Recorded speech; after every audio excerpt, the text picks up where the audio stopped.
Welcome back to the Now Morning Show. Now, before we get to Ken's package and also phone calls, we are going to the Ministry of Planning and Development because the ministry, in collaboration with Kariri and other organizations, have issued a third call for proposals for grant funding for the Shaping the Future of Innovation project. And so, Assistant Program Coordinator of the European Development Unit Fund at the Ministry of Planning and Development, Mr. David Jagasa, joins us this morning to talk more about it. Mr. Jagasa, good morning. Morning, and thanks for having me. Thank you so much for joining us this morning. So, Shaping the Future of Innovation.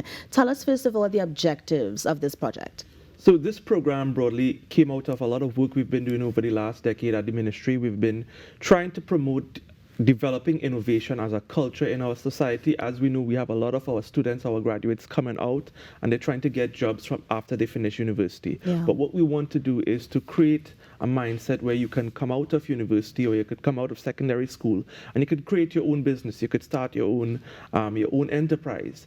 So this program was developed out of years of research and trial and error in terms of different programs, and we've been partnering with a lot of our international development partners like the IDB and the EU. They've provided quite a bit of funding. As a matter of fact, we have just under 65 million TT worth of funding for this program.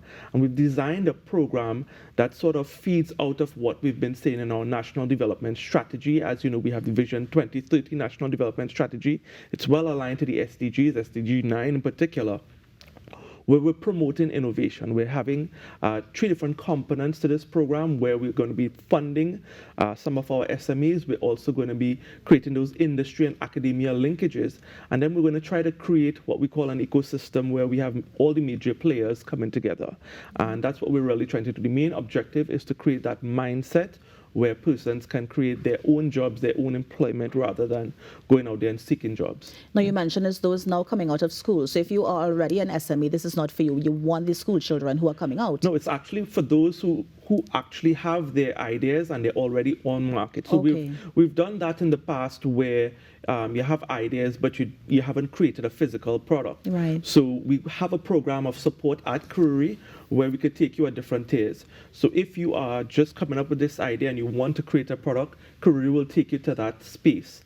And once you've had this product and you've tested it on market and you could see there's demand, that's where we want to actually apply the funding so that we can help you scale up and create a strong, long-lasting business. And that's where the longevity in terms of having a career and being able to support your family and so on comes from. Interesting. Yeah. Are you looking for particular products, or anybody with a good product or service can apply? One of the good things about innovation, it's really, really broad. So it's not just invention of a physical product. You can have a service innovation. You can have a business model innovation. I mean, we've seen what's taking place in terms of the online retail sector. It's booming right now.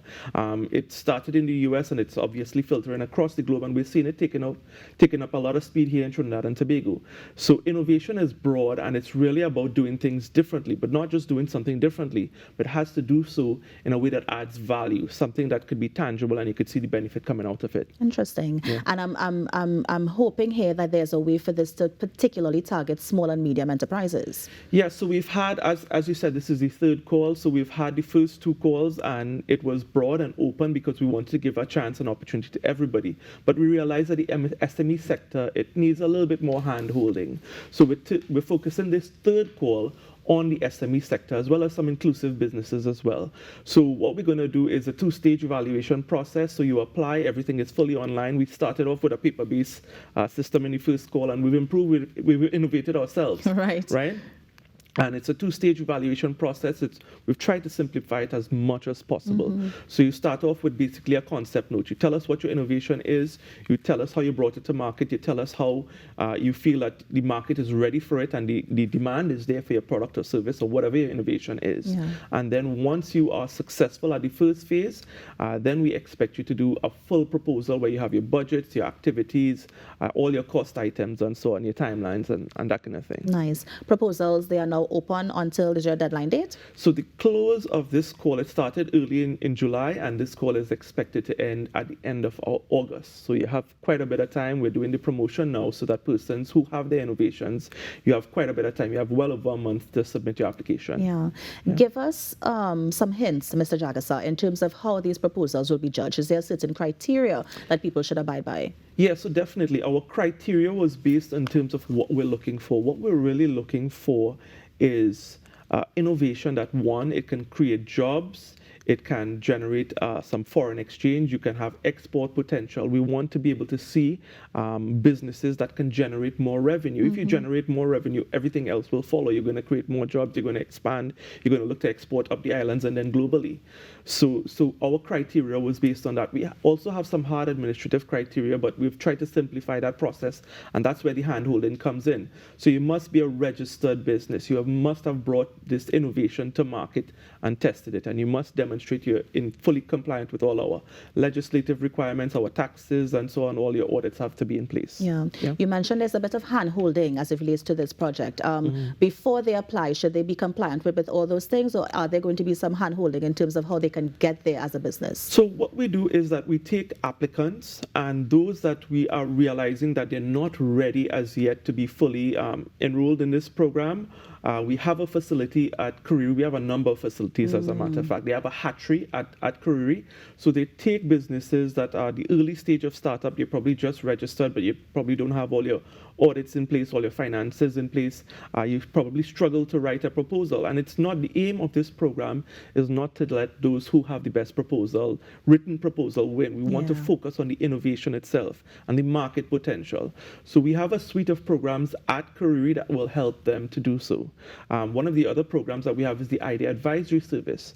So even if you're really at that early stage of ideation where you have a really good, solid idea and you know there's potential to your head, but you haven't translated how I'm going to take that into a product and take it into market and set up all my distribution channels and all of that kind of thing, we have the facilities to do that. Yeah. Now, this particular program, the Shaping the Future of Innovation, how is it going to promote, let's say, inclusivity and diversity among everybody who's going to be applying? So one of the things that we recognized was that innovation does not always take place in the private sector. We have a large civil society, our NGOs.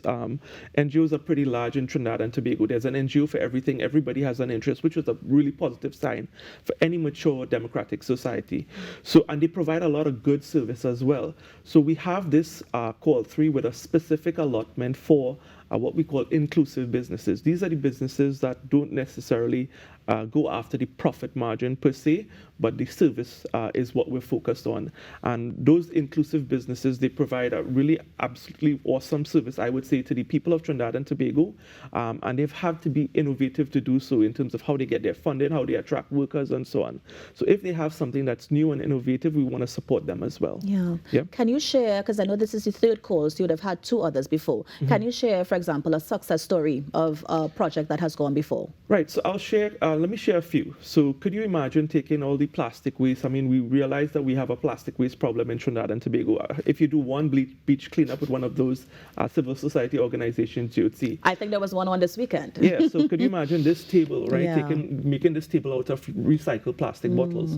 So we have one business that recycles plastic bottles and plastic waste into plastic lumber. And plastic lumber, you know, you could use it for so many different things. Putting this table out in the weather, it's not going to last very long. You have to polish this, varnish this. The maintenance is just going to be ridiculous. But a plastic table like this, a plastic chair, benches and chairs in our recreational parks and so on. So that's one. I don't know if you're familiar with, you know, the modern virtual reality headset. So the cost of a steel pan, roughly about 3,000 up, right? Depends on the type of steel pan. We have a virtual pan, and there's heavy interest in steel pan in European countries, in the Asian markets, right? So we've actually had a company that developed the virtual steel pan, and they're taking it to those markets. When you say virtual steel pan, it's something you put on. So you put on the headset, and you use the controllers, and you could play the pan, right? And I've seen it, I've tested it myself, and if you're a pan player, you could actually do your practice on it, right?